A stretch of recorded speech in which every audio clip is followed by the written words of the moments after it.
It's Gabriel. It's Bailey. And this is CYMK.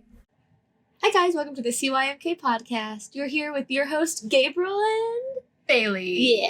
And it's just us today. Yeah. I know it hasn't been just us in a while. We've been You've pumping missed out those us. artists. You've missed us. Mm-hmm. You can admit it. Yeah. That's okay. In the comments below. Tell us how much you missed us, gosh. So today we're going to be talking about something we've wanted to talk about for a while, art restoration and art conservation. I wanted to interview an art restorator, but every art restorator is too busy out there. They're too busy. How dare they be doing their jobs? Man. You can't talk to me on a Wednesday. So why did we have this idea? Like, why did we want to talk about it? Well, if you know about us, you know that we work at the San Angelo Museum of Fine Arts, and we have a Villapando painting that had, went through some heavy rain damage. We left it outside in the gutter. We took it out, and we threw paint on it, and, I don't know. Kicked it. No. We kicked a hole in it. No, but it was hanging on the ceiling, and then there was a really bad leak in the roof, and, I mean, it was so far up, I couldn't see the damage, but... Yeah. If you want me to get into the details of it, I brought some receipts. Yeah. Oh. Yeah, get into the details, please. So it was in October, so recently. Scott Jennings Art Conservation came through. He works out of San Antonio, and he visited the museum to repair damage done to, yes, the Vision of St. Francis, which is the giant painting that was hanging in our foyer by Cristobal de Villapando. And he thankfully said that the damage was only done to the varnish, the top layer, not to the painting itself. That's what I'm confused about. So, varnish, people take it off with, chemicals. How does that not strip the paint? I guess he just carefully removes that top layer and then reapplies it, like the yellowing varnish and stuff, for normal conservation purposes. But, yeah. When I walked through, because I visited him when he was working on it, it was like it was brand new. I mean, well, not brand new. I didn't know what it looked like 250 years ago, but it didn't look damaged at all. Yeah, so 250 years ago... is the paint that brightness and that I don't know, the skin colors, because you see them in the museums now and it's all yellow and that's how I used to think people painted. That's just the varnish yellowing after. Yeah. So they have to reapply it and touch it up. Is that going to happen to our artwork in 250 years? That's going to happen to our skin too. It's going to turn yellow. Well, I don't want to see what I look like in 250 years. So, yeah, the damage was done over time because of the leak in our roof. And thankfully, due to the roof repairs, we hopefully don't have that problem anymore. That painting was hanging right in our foyer. So, right on the second floor when you walk into our galleries, you see that painting. And hopefully, I think it'll go back in the exact same spot when we move back in the main building. So you'll see it brand new, restored, beautiful. Thank you, Scott Jennings Art Conservation. Yeah, and he's based out of San Antonio, correct? Yes, and you can find him on scottjenningsart.com and on his Instagram and Facebook, Scott Jennings Art Conservation. So if you need any art restored, you know who to go to. Absolutely. When it comes to art restoration, my main question is is it still the original piece of art? This more goes towards, I was reading an article about mosaic artwork and how they fire their own tiles and they have different shades of tiles, but they replace these old cathedrals with their own tiles. And so how many tiles of it being of a modern century tiles to it not being the old dated? When does it become a reproduction rather than restoring a piece of art?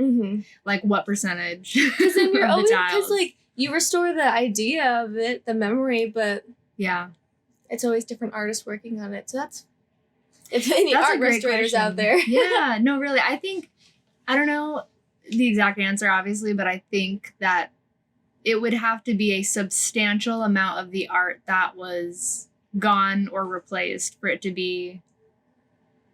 Will it still be restored even if there was a little piece of it left? I don't know. I think for it to be a reproduction, maybe nothing of the original would have to remain. Right. Even if it was just one tile. Think of the ship of Theseus. Is it the same boat or is it not? The same boat? But I guess if we're saying that there's still a little bit left of the old artwork, then it's the restoration. It's not a reproduction. Yeah. That is interesting. I learned a thing I learned in one of my classes that the Roman marble sculptures used to be painted. They weren't just sculpted out of Like, they were just sculpted to be white marble. They weren't.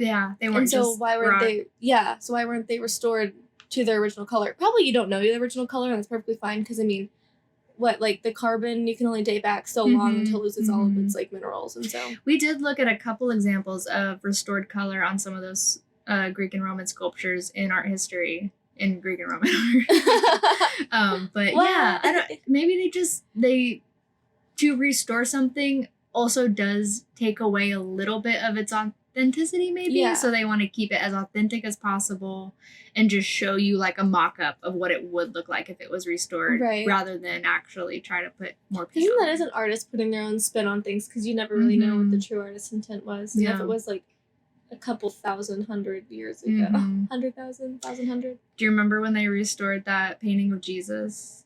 There's been so many. Oh, here in town? No, that really famous art restorer that said he could update this painting of Jesus. And you haven't seen it? It's a meme. It's been around forever.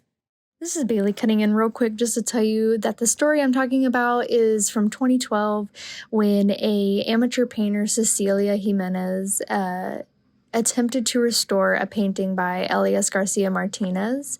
The painting she attempted to restore was Ecce Homo, a fresco of Jesus crowned in thorns in Spain. I think if you're interested in this story, it's worth a look up because it's a really interesting read and the pictures are great. That's not real. Yeah, no, That's real? Yeah. That's crazy. He tried to restore this painting. Honestly, I would have this in my house. Well, okay, for the audience.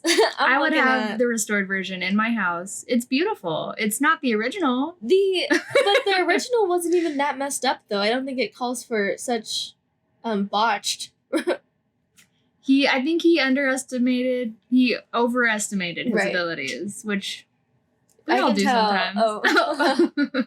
So, that can happen. Unless he was, what's his face? Unless you're Scott Jennings. Yeah, he could absolutely restore. Scott Jennings, we need to get you on that painting. Scott Jennings, you need to take the varnish or the paint off. Yeah. I don't know. So I think every single time you think about restoring a piece of art, you run that risk of, can I put that trust in this person to make it look like the original? And that's not the only piece here at the museum that needs restoring. We have the Spanish Colonials? Yeah, we have our Spanish Colonial series, and it's such a large exhibit, such a large collection. But the Santos are flaking apart. Yes, it's the Santos. They're like these. It's not wooden. Mm-hmm. They are okay. There's wooden sculptures, but then the angel, she's not wooden. Put it on screen now. This one. This is one, and it's made of this. This is Bailey cutting in again, just to let you know that the big angel sculpture in our Spanish Colonial collection that we are talking about here is called the Kneeling Angel for the Puebla Cathedral. It's by an artist named Salvador Guevara, and it is, in fact, wood. It's made of carved polychromed wood. It is from 1888. You can see this beautiful sculpture on our website, samfa.org. But yeah, we have our Santos made out of wood, and their skin or like their painted clothes are just like flaking off, and it's so delicate. I can't imagine putting that up as an exhibit because like I can't imagine. No, just like, and we do every year. We the anxiety of putting it up because I mean, when I tell you, I'm like walking through the galleries as they're putting it up, and actual chips are flaking off. But also, I kind of like the authenticity of it because I'm like, this is so old and ancient. Yeah. But how many more touches until it's completely gone? Yeah. But also, restoring it or, like, making it more sturdy would be taking away some of its authenticity. So, yeah. And just updating the features on the faces and things like that. And I don't know what the real face looked like. Yeah. It's kind of sad, but it's also kind of makes it more meaningful. They, nothing want to keep, I want to cherish this art. Yeah. And that's why it's in a museum, so it's not in grandma's attic rotting away for water damage, Right. Yeah. I'm sure there's many valuable pieces of art just rotting away in grandma's attic. 'Cause that's how all of these pieces are found, at yard sales or... Especially Spanish colonial pieces, like retablos. Like, I'm sure so many people have these, like, those heirlooms. Those are the little tin ones, right? Yes. Yes. Like, heirlooms passed down throughout the family. And those paintings are falling apart. Yeah. The paint is, like, curling from the metal. It's...